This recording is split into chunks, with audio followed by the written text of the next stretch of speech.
The story begins with a boy named Kazuya. He stumbles upon a thug wielding a knife, who is threatening some girls. Kazuya tackles him to the ground, but he gets stabbed, and ends up dying. He wakes up in the body of a young boy, and he becomes confused as he sees his reflection in the mirror. We learn that he has been asleep for a week, so his mother Sarah checks up on him, thinking that he must be hungry, so she orders the maid Sylvia to bring him some soup. They leave him in the room, telling him to rest, and Kazuya realizes he has been reincarnated into another world, so he looks around his surroundings, trying to understand the world he's in. Sylvia arrives with his soup, which she feeds him, before trying to put him to bed. Sylvia answers his questions, and he learns that he is a 3-year-old boy named Cain. He is the third son of a high-ranking noble named Garm, who has an army that protects the kingdom of Esford against foreign invaders. He becomes excited, as he learns that he now lives in a world where adventurers use swords and magic to defeat monsters. He wants to learn magic, but Sylvia tells him that he must first learn how to write, so he starts studying, wanting to live in that world. Later, his family is surprised to find he has already learned how to read and write. His sister Rain adds that he can even do math, so they start to think that he is a genius, but he is really just a high schooler stuck in the body of a 3-year-old boy. They wonder why he is now interested in studying, because he seems to be a different person, and Cain explains that he just wants to learn everything he can about the world. Garm supports him, saying that it will help him become a successful person and allows him to read books about magic and history. Sarah is happy to learn he is interested in magic, but they don't think that he is ready for that yet, saying he's too young to use magic, so he should just study the books for now. However, Cain realizes that he can already use magic, but he is having a hard time controlling it, and he tries to hide it from everyone around him. Rain realizes that he is studying about the outside world, so she teaches him about the 300-year history of the kingdom as well as the different races in the world. After 2 years, the day of Cain's baptism has arrived, and they ride a carriage as they make their way to the venue. Cain is happy to see the outside world, asking his sister to show him her stats after going through the ritual. So Rain opens her status window, and Cain learns that Rain can use 3 types of elemental magic. Sarah reveals that Rain was granted a level 2 blessing by the god of magic, which is very useful because it determines how much magic is needed to activate a spell, and it even affects the skills. They explain that the blessing goes up to level 5, and it's given by one of the 7 pillar gods they worship, as part of their kingdom's religion. They arrive at the venue, where they kneel before the statues of the 7 gods, and the priest begins the ceremony, asking the gods to show Cain the path he needs to walk on. A bright light illuminates the area, and Cain is instantly transported to the world of the gods. He is shocked to learn that the gods have been waiting for this day, addressing him as Kazuya. The god of creation, Xenum, introduces himself, as Cain thinks about his weird appearance, but Xenum knows what Cain is thinking, since he is a god. The god of death and rebirth, Rhyme, reveals that his death was unexpected, because if he didn't interfere, the thug would have tripped and would have gotten caught. This makes Cain feel bad, since he died for nothing, but the god of earth was moved by his good deeds, so he was reincarnated into this new world. Rhyme apologizes, because Cain was not supposed to recall his memories at the age of 3, but Cain tells her that it's okay, since it allowed him to write and use magic, and even enjoy life with his new family. The god of magic takes a liking to him, so she gives him her blessing. Xenum follows suit, and the god of war gives him his blessings, along with his swordsmanship and martial arts. The god of technology also grants his blessing, telling him to use his knowledge from his previous life to make progress in the world. The god of commerce gives him the judgment and item box skills, while the god of earth gives him some unique skills that he can use when he returns. Xenum laughs as he sends Cain back with the blessing of all the gods, and the priest states that this is the first time he has seen the statues shine with such brilliance. Garm wants to see Cain's status window, thinking he must have received multiple blessings, but Cain doesn't want to show it to them, because he thinks it might be a problem. So he runs away, claiming that his stomach hurts. He hides as he checks his status window, and he is shocked to see that all of his magic, blessings, and skills are at level 10. Cain thought that the highest level was 5, so he wonders what the gods were thinking when they gave him their blessing. He wants to hide it from everyone, but he realizes that Xenum granted him the ability to conceal his status. After that, we see him at the dining table with his family, where they discuss the light from the baptism ceremony. Garm asks Cain about his status, so he shows it to them, thinking that he has already concealed his status, but they are still shocked by the numbers, especially his magic score, because even palace mages can't come close to that number. Garm states that with his skills, he will be successful no matter what job he chooses, warning Cain never to show his status window to anyone, because he could be seen as a threat to the kingdom. Cain returns to his room, wondering what is considered as average stats. He sees a book about summoning magic, so he goes outside to summon a fluffy animal, but he ends up summoning a demon instead. It starts attacking his sister, who happens to be passing by, and he tries to attack the demon with a fire spell, but the demon grabs onto him, while he uses a return spell to send it back. He drops to the floor and passes out, but he eventually regains consciousness, and is happy to see that his sister is smiling because of his deeds.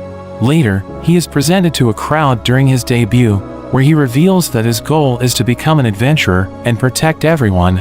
Garm tells him that he needs to study more to achieve his goal, arranging for a tutor to help him out. We see him reading in his room, as he wonders what his tutor is going to be like. His tutors arrive. One of the tutors, Millie, nervously introduces herself, while the other one, Nina, makes a very short introduction, and Millie tells her not to be rude to the nobles. But Cain tells them they don't need to be formal when speaking to him, since they are his tutors, making them feel relieved. Garm wants them to teach Cain for 3 years, and they immediately begin his training. They head to the training grounds where Millie tells him to try doing some swings, but she is shocked by how skilled he is. Nina comments that he might be better than Millie, making her upset, so she challenges Cain to a mock fight.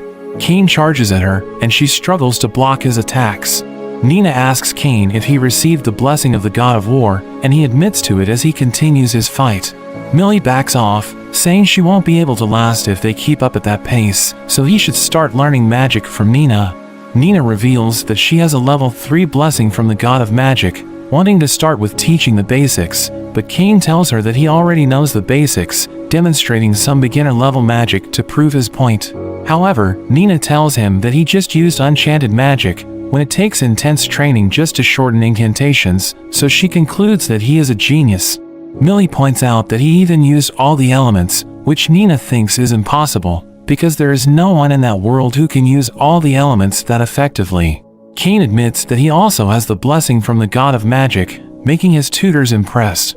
His tutors are shocked when he offers them a towel from his item box.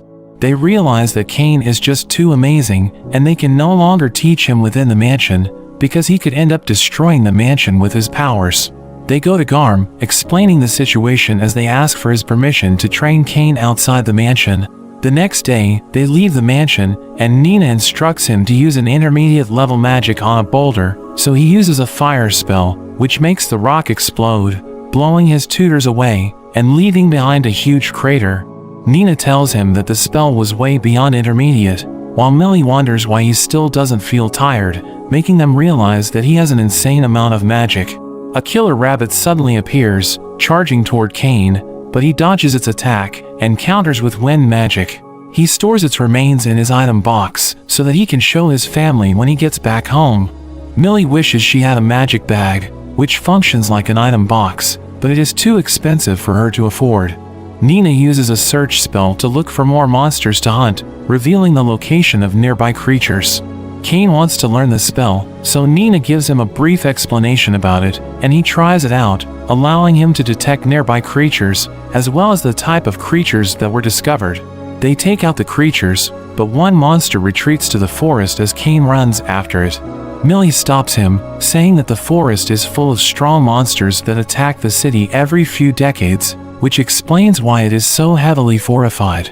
That evening, Cain realizes that he is already at level 8, because he has a skill that gives him 100 times experience, and he blames the gods for making him too overpowered.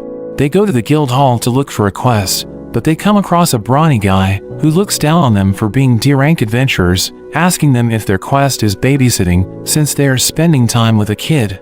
He orders Millie to pour him a drink, but Millie refuses, and Nina tells him that they are on duty. This makes him upset, so he grabs onto Nina while his companions restrain Millie. Cain slaps the man's hand, making him fall to the ground as he squirms in pain. The man tries to retaliate, but he is no match for Cain, so he draws out his sword, relentlessly attacking Cain, who easily dodges his attacks. Cain catches his sword using 2 fingers and throws him outside. His companions threaten to kill Millie, but Cain charges at them, tossing them outside as well. His tutors thank him, and Millie is surprised he is also good at martial arts, but he claims that he just studied it from some books. They head back to the forest where they continue their training, and after 3 years, the contract of his tutors are about to come to an end. He wants to thank them for being good to him, and remembers that Millie wanted a magic bag, so he goes to the forest to look for the materials needed for the bag. He easily defeats the powerful monsters in the forest, but a guard sees the pillars of fire that he used, and thought that the monsters were preparing to attack the city again. The guard sounds the alarm, so Garm heads to the forest with his soldiers, but instead of seeing monsters, they encounter a huge crater. Cain completes the last part of his training, and he gives them the magic bags that he made. He tells them about the monsters he defeated, and we learn that it would normally take a party of A-rank adventurers, but he did it on his own. Cain tells them that the magic bags could hold a whole mansion, and only they can hold onto it, but they tell him that it would be considered beyond a national treasure level item. But they bid each other farewell, saying they all had fun during the experience. 2 years later, Cain is now 10 years old, and they head to the royal capital for Cain's debut, which is a mandatory event for all noble sons. His father tells him that their journey will take 1 week if no monsters get in the way. Cain uses his search ability to detect any nearby threats, and tells his father that people are being attacked by monsters 3 kilometers ahead. Garm orders his men to pick up the pace, but Cain knows they won't make it in time to save the people. So he jumps out of the carriage, and uses a boost spell to run ahead. Meanwhile, the monsters are about to wipe out the people, and a soldier desperately tries to protect the royal carriage. A monster approaches the carriage, but Cain suddenly appears, killing the monsters with ease, and defeating the general with his fire sword. He checks up on everyone, introducing himself as the son of Garm, and using a healing spell to help the soldiers recover, but some of the soldiers didn't make it, so he stores their bodies in his item box. At that moment, Garm arrives, wanting to help, but he realizes that the fight is over. The door of the royal carriage opens, revealing 2 girls, Princess Telestia and Miss Silk, the Duke's daughter.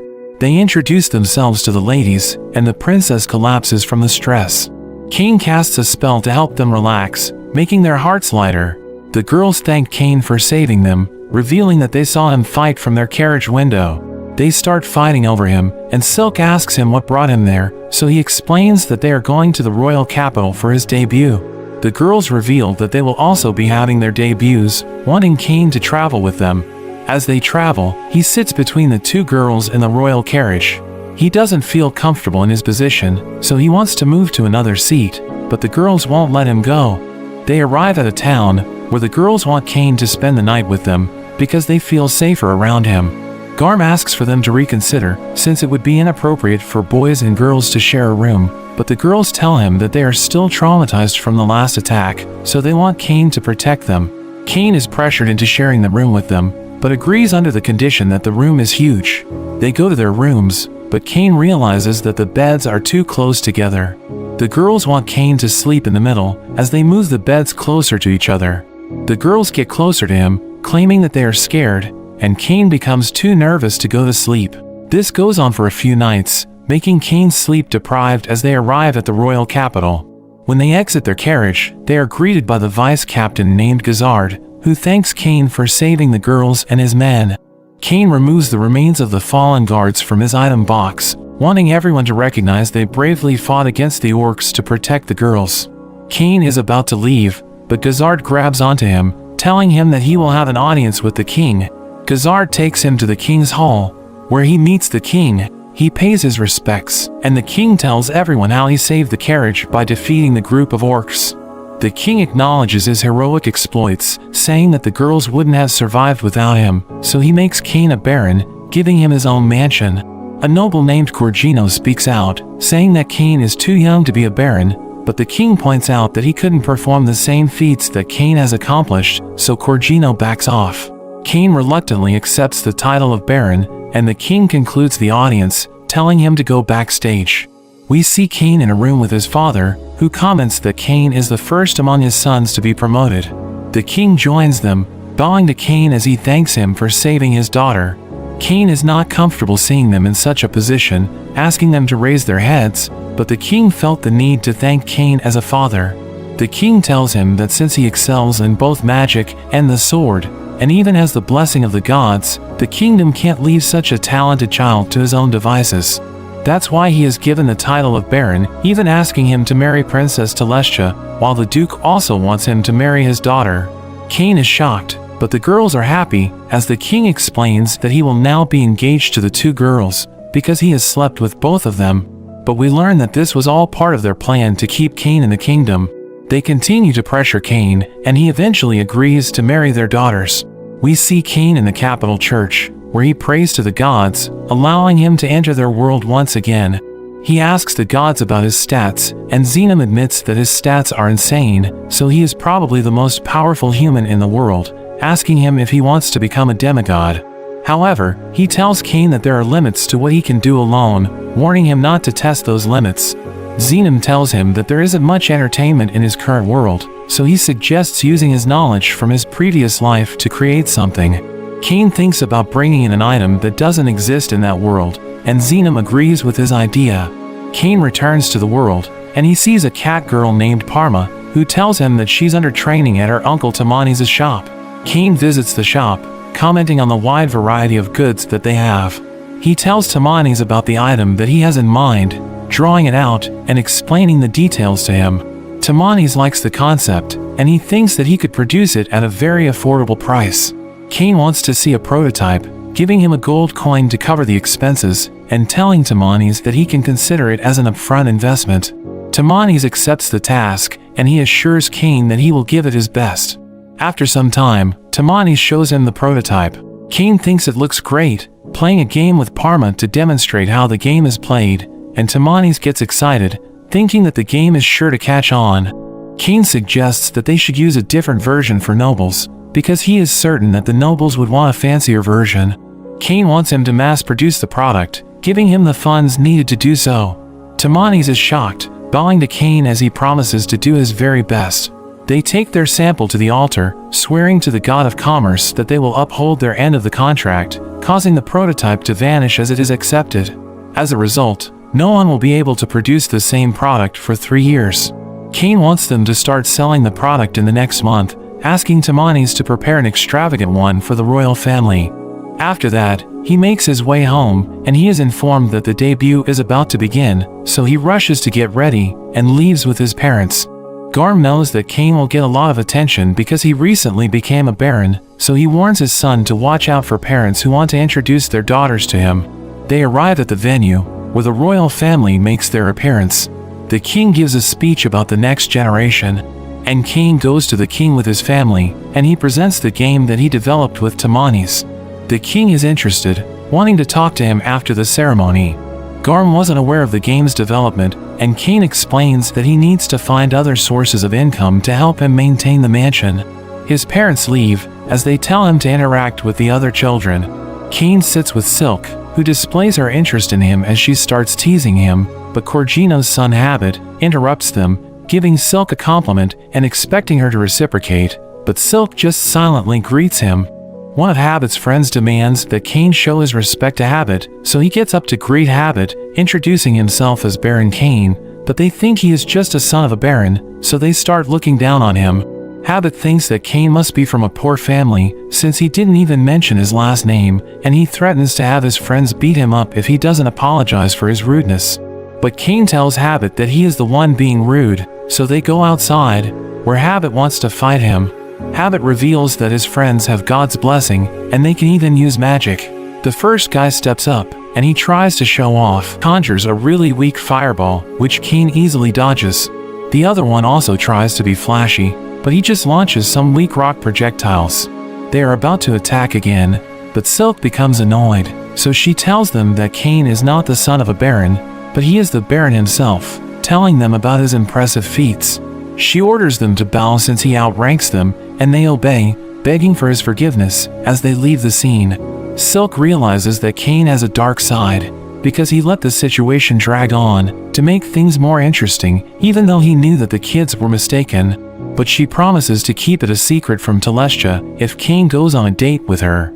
At that moment, Telestia arrives, wanting to know what happened, but Silk just tells her that they are going to go on a date.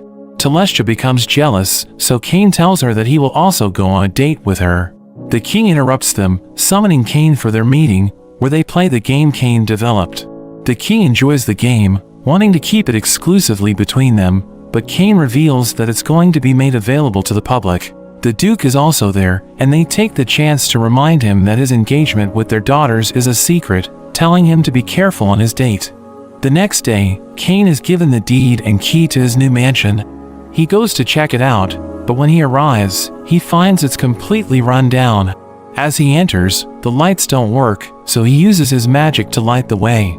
He checks out the rooms, but finds that everything is filthy and all the rooms are empty. But it doesn't bother him, as he uses his magic to instantly repair and clean the entire mansion. He fixes up all the rooms, and the mansion is as good as new. He gets a visitor, and it turns out to be his maid Sylvia, who is overjoyed to be working for him again, and he meets his new butler, who introduces himself as Colin. Sylvia is keen to get started right away, ordering the other maids to start cleaning, but they find that everything is completely spotless, and Cain admits to cleaning everything with his magic. Colin reminds him to go back to his family, and Cain remembers that his older brothers are coming home to visit. We meet his brothers, and they are impressed he received a mansion and became a baron so quickly. Rain wants to visit his mansion, but her brothers warn her it could be haunted, since the mansion is so run down. But Cain assures her that it will be okay. They go to visit his mansion, and they are shocked because it's not run down at all. His father finds it strange, because the mansion was falling apart the last time he visited, but he realizes it must have been Cain's doing. They are impressed with all the rooms, but his father says that it's missing some art.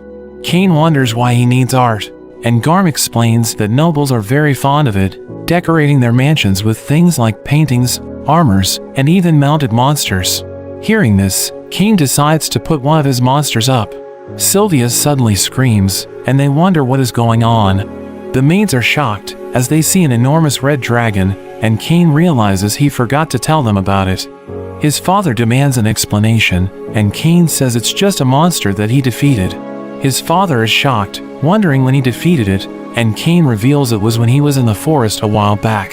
His father tells him that a red dragon would be considered a calamity-level monster, and even A-ranked adventurers wouldn't be able to defeat it. His father says that the mounted red dragon would be worth 1,000 platinum coins, and Cain is shocked thinking that would be worth $100 million. They suddenly hear another scream, so they rush over to check it out. His mother asks him about the toilet, because it sprayed water at them, and it was like nothing they had ever experienced before. Cain explains that he used his magic to make it shoot water, and Rain asks him to install one in their house. Garm calls them dramatic for freaking out over a toilet, but they tell him to try it out himself. So he gives it a go, and finds it delightful, instantly changing his mind, and requesting one as well. His father tells him that his visitors will also enjoy the experience, and Cain wonders what he means. His father says that when a noble is given a mansion, it's a rule that they must host a debut party, and Cain is shocked to learn he has another debut. Later that night, he wonders what he is going to do, but Colin has prepared a list of people he needs to invite, and the things that he will need. As he checks out the list, he sees Corgino's name, and he wonders why he should invite him. But Colin says that since he is a high-ranking noble, it would be bad not to invite him. Cain wonders why the king isn't on the list, and Colin tells him that only high-ranking nobles are allowed to invite him.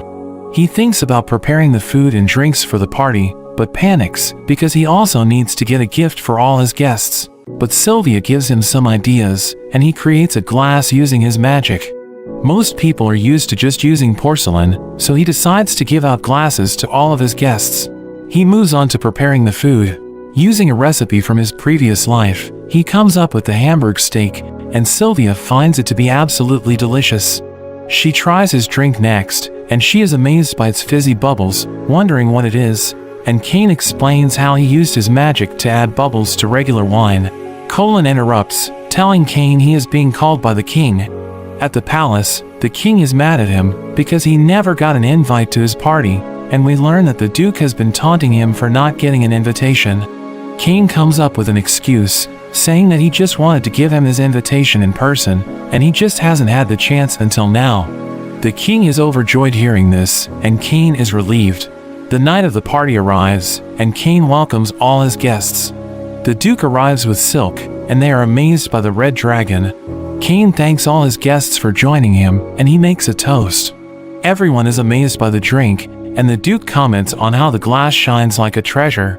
The king arrives, and he tells everyone to just enjoy themselves. He tries out the sparkling wine, and finds it absolutely delightful. He is served the Hamburg steak next, and he finds it rich and juicy, and there is even a cheese surprise in the middle. The queen comes rushing out, wondering what's up with his toilet, calling it revolutionary, and demanding one for the palace. The king tries it out himself, and immediately demands Cain to install one in the palace. The king compliments him on his hospitality, and all the nobles applaud him. But at that moment, Colin tells him that Corgino is arriving. Corgino rudely approaches, calling the house small, but is shocked when he sees the red dragon. He heads into the dining room, looking down on everyone else. They serve him the sparkling wine, which catches him off guard, but he pretends not to like it. He tries the Hamburg steak next, and calls it disgusting, but he can't stop himself from eating it. He demands more sauce, snatching it from Sylvia, and Cain is annoyed at his behavior, but Colin tells him he shouldn't cause a scene. But Cain has an idea, thinking things will be fine as long as he isn't the one causing the scene. Cain offers Corgino the glasses as a gift, but Corgino demands he hand over all of his glasses. Cain apologizes, saying that the glasses are his gift to everyone, but he says he has a bigger surprise for him. Corgino gets excited, but it turns out to be the king. Corgino is shocked to see him there, and the king tells him his behavior was unacceptable, when he should be leading by example as a high-ranking noble. Corgino runs away, and Silk finds it amusing how Cain set him up. However, the king realizes that Cain used him, and he ends up lecturing him for hours. Cain visits the barracks, where he runs into Vice Captain Gazard. He explains that he was told he could leave his monster materials there, so Gazard takes him to a warehouse where he can leave the materials. However, Cain says the room isn't big enough, and Gazard thinks he must have something big, like the red dragon at his mansion. But Cain says it's nothing as impressive, saying it's just an earth dragon. But Gazard is just as shocked, saying that it would take a whole party of A-rank adventurers just to take one out. They head out into the courtyard, and Cain takes out all of the monsters from his item box. Gazard can't believe how many monsters there are, but these are really just his A-rank monsters, and he secretly still has S-rank monsters in his box, after the gods just gave him too much power. Gazard wonders if Cain is a hero or a disciple of the gods, but Cain just says he's an ordinary boy, and Gazard decides not to ask too many questions. He tells Cain it will take a while to appraise all the monsters, and Cain says he can come back whenever they are ready. As he goes to leave, Gazard stops him, asking him to help train the knights, and says that he wants to show him off to his captain. Gazard introduces Cain to the knights, as the hero who defeated 30 orcs to save the princess. Cain wonders where the captain is, and Gazard says the captain will probably arrive as soon as the mock battles begin. Cain imagines the captain as a scary monster, but Gazard tells him not to worry. He decides to start the mock battle, but one of the knights speaks out, feeling bad because Cain is just a child, so Gazard tells the knight to go first. The knight gives Cain the first move for free, telling him to show him what he can do. Cain uses his boost spell, dashing at him, and instantly disarming the knight. The knight immediately admits defeat, and Cain thinks he overdid it. He tries to end things, but Gazard grabs onto him, telling him to take on all the knights at once. But the fight is stopped, as the captain Tafana jumps onto the scene. She wonders why her knights are picking on a child, hugging Cain, and telling him that everything is going to be okay, thinking he is just a lost child who wandered in. She demands an explanation from Gazard, and he explains that Cain is actually the hero who defeated 30 orcs. Hearing this, Tafana's expression immediately changes, as she becomes excited to meet him, and she challenges him to a duel. Gazard tells her to introduce herself first, but she says they will get to know each other with their swords. The knights think that even Cain doesn't stand a chance, because Tefana has the title of Master Swordsman. They prepare to fight, but Cain says he only has a wooden sword, but Tefana attacks him anyway. She uses her boost skill, charging at Cain, and the two exchange blows. The knights are shocked to see Cain keeping up with the captain. The two seem evenly matched, but Cain boosts his speed even more, getting behind the captain and winning the duel. Tefana becomes emotional with the result, and immediately decides that she will marry him. Everyone is shocked, and Cain says it's too soon since he is only 10 years old, and he doesn't even know anything about her. So Tefana introduces herself. Besides being the captain of the Royal Knights, she is an honorary viscount and daughter of a duke from the northern forest. She tells him not to worry about age, since she is an elf, who will live at least 300 years, so her looks won't change for a long time, but Cain thinks that was not the problem. Cain hides behind Gazard, saying that marriage is a big decision, and they can't just decide things on their own so easily, especially since he is already engaged to Telestia and Silk. He cries for Gazard's help, but he just pretends to be sleeping. Tefana agrees that they can't decide things on their own, so she tells Gazard to arrange an audience with the king, but Cain thinks that telling the king would be a terrible idea, but he has no choice, and gets dragged along with them. They have a meeting with the king, who wonders why Cain has come to visit. Tefana announces that she wants to marry Cain, and the king asks what happened. Cain explains that he beat Tefana in a duel, and that was what led to her proposing to him. The king asks him if he has told her about his other engagements, but Cain says he wasn't able to, since it's meant to be a secret. The king explains that elves used to be kidnapped and enslaved for their beauty, but their first king changed things and made peace with the elves. The elf nation was taken in and put under the protection of the kingdom, and he reveals that Tefana is essentially their princess. The king tells Tefana that Cain is already engaged to Telestia and Silk. She seems disappointed to learn this, but as he starts to apologize, Tefana says that it only makes her want him even more. The king acknowledges her feelings, but tells her she needs to write a letter to her father to get his permission. Tefana leaves to write her letter, but drags Cain away so they can fight some more. After they leave, the king is surprised Cain was able to beat Tefana, and he wonders how he could be so strong at such a young age. Gazard mentions Cain's reaction when he asked if he was a disciple of the gods, and the prime minister thinks they should test him by using a certain book. A few days later, Cain is exhausted, and he runs into Gazard again, who asks him why he looks so tired. Cain explains that Tefana has been forcing him on countless dates, which are really just the two of them fighting. Gazard thanks him for helping Tefana get stronger, and Cain reveals he has also gained the Master Swordsman title. They suddenly hear Tefana's voice, and Cain tries to run, but Gazard drags him away, saying the king wants to see him. Cain thinks he is in trouble, but the king shows him a book that contains emperor-level magic, passed down in the royal family, which is said to have been written by the first king. Cain checks it out, and is amazed to see there is another level of magic, but the king reveals that no one is able to read the book, because it's actually written in Japanese.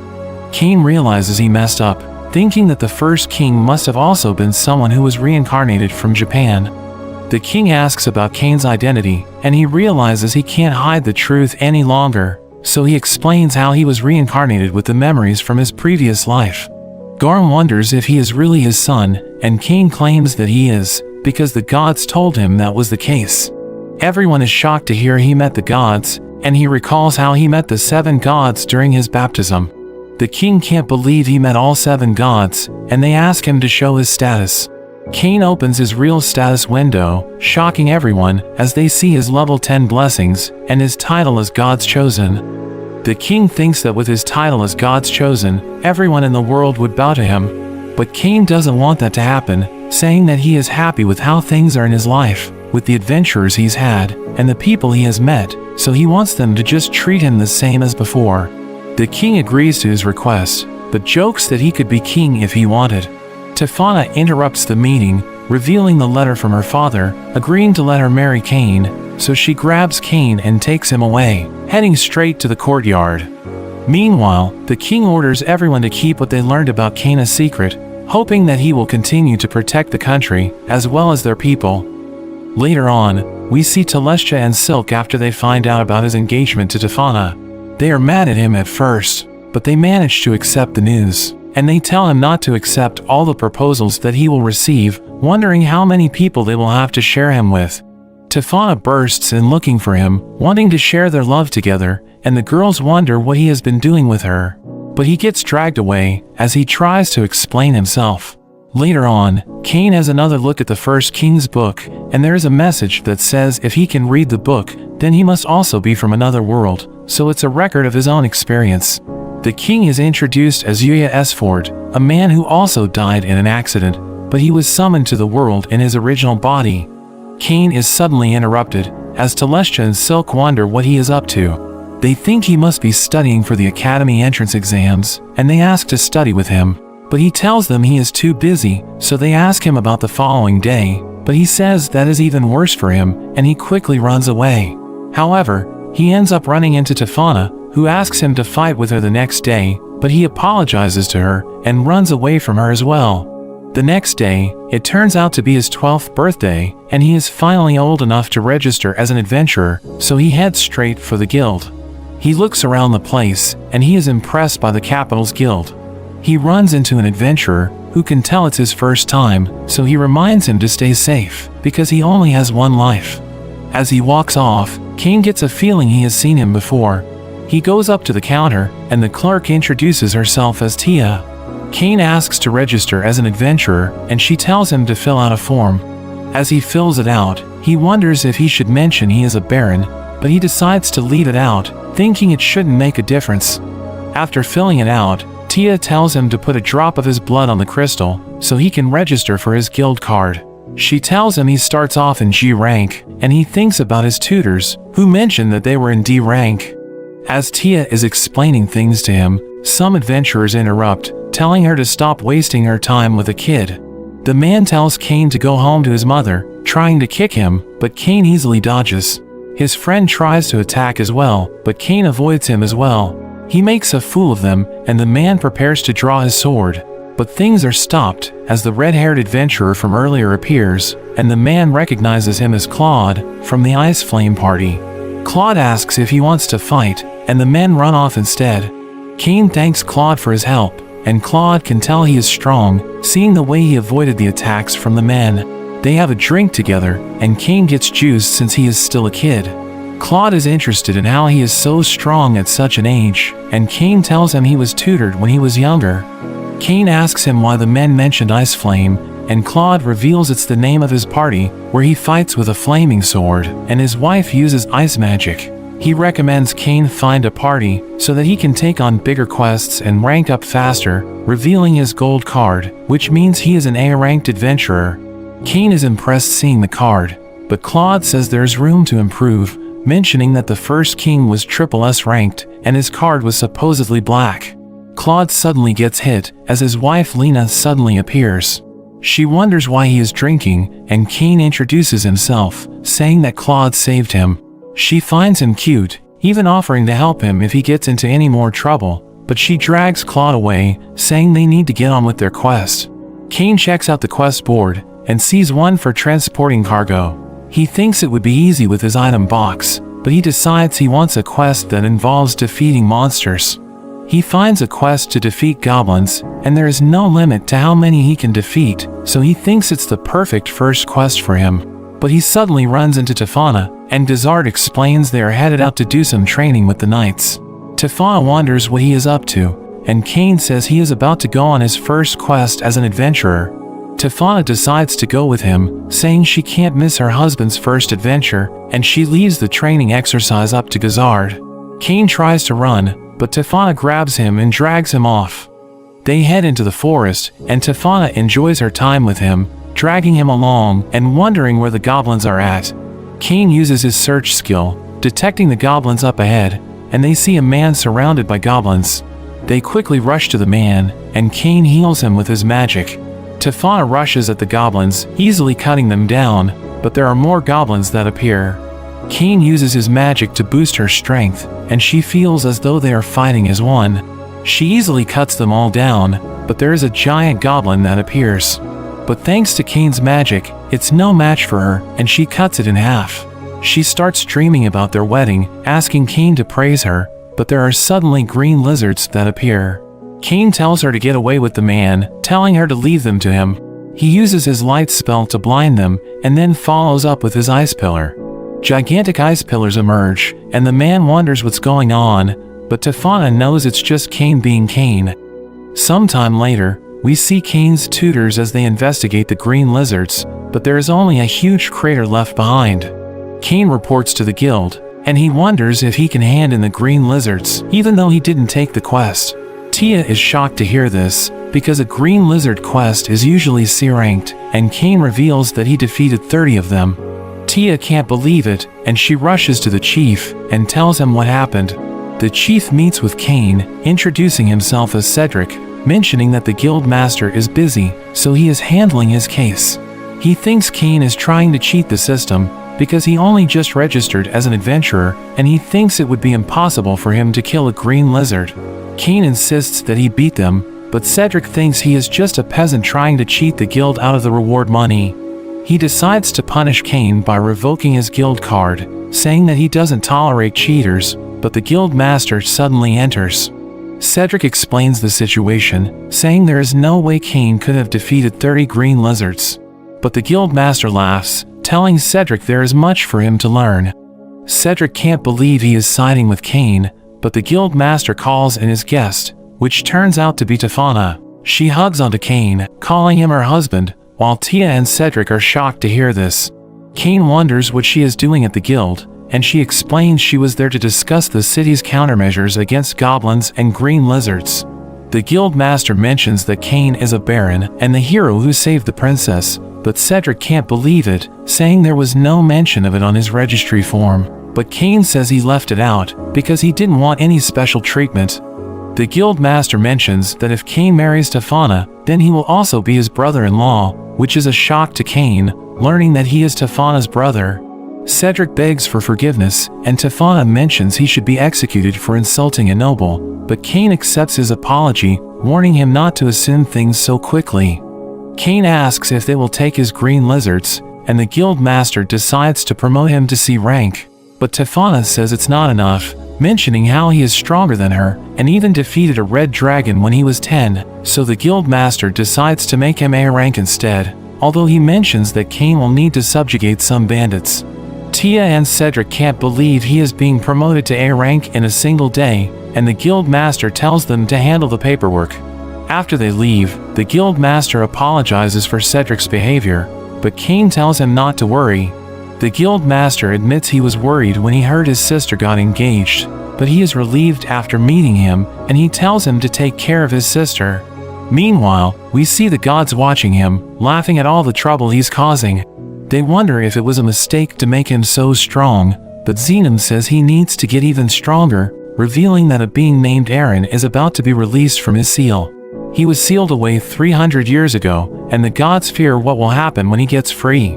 So they think Cain needs to get even stronger, thinking he needs to train with a certain master to reach the next level. Back at the palace, the girls ask to study with him again, but Tefana suddenly enters, saying she enjoyed their date in the forest, and that they should go to the beach next time. So the girls realize that he turned them down the other day, only to end up on a date with Tefana instead.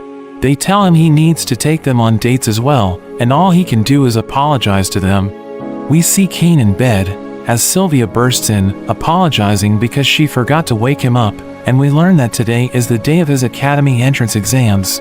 Cain rushes out the door, as Sylvia continues to apologize, but he tells her not to worry, because he's not going to be late.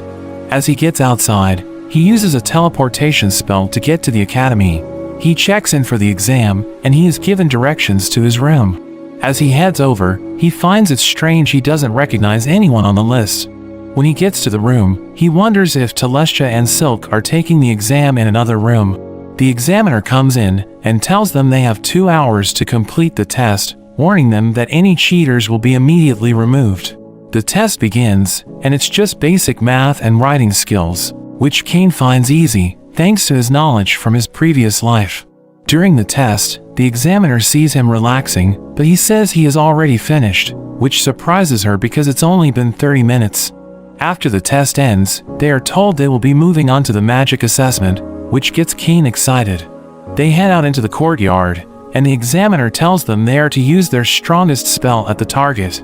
Cain wonders if it will be okay to use his full power, and the examiner tells him the area is protected by a defensive barrier, so he can use any magic that he wants. We see a boy as he starts to chant and create a fireball, but it's so weak that it surprises Cain. Another student goes, and she is just as weak, making Cain realize that this is the level that most 12-year-olds are at. He was planning to use his Inferno spell, but realizes that would probably be a bad idea. When it's his turn, he creates a fireball which turns blue, and uses a fire bullet spell, but it ends up causing a huge explosion, blasting right through the wall. There is massive damage to the area, and Cain is confused, because he only used a beginner-level spell.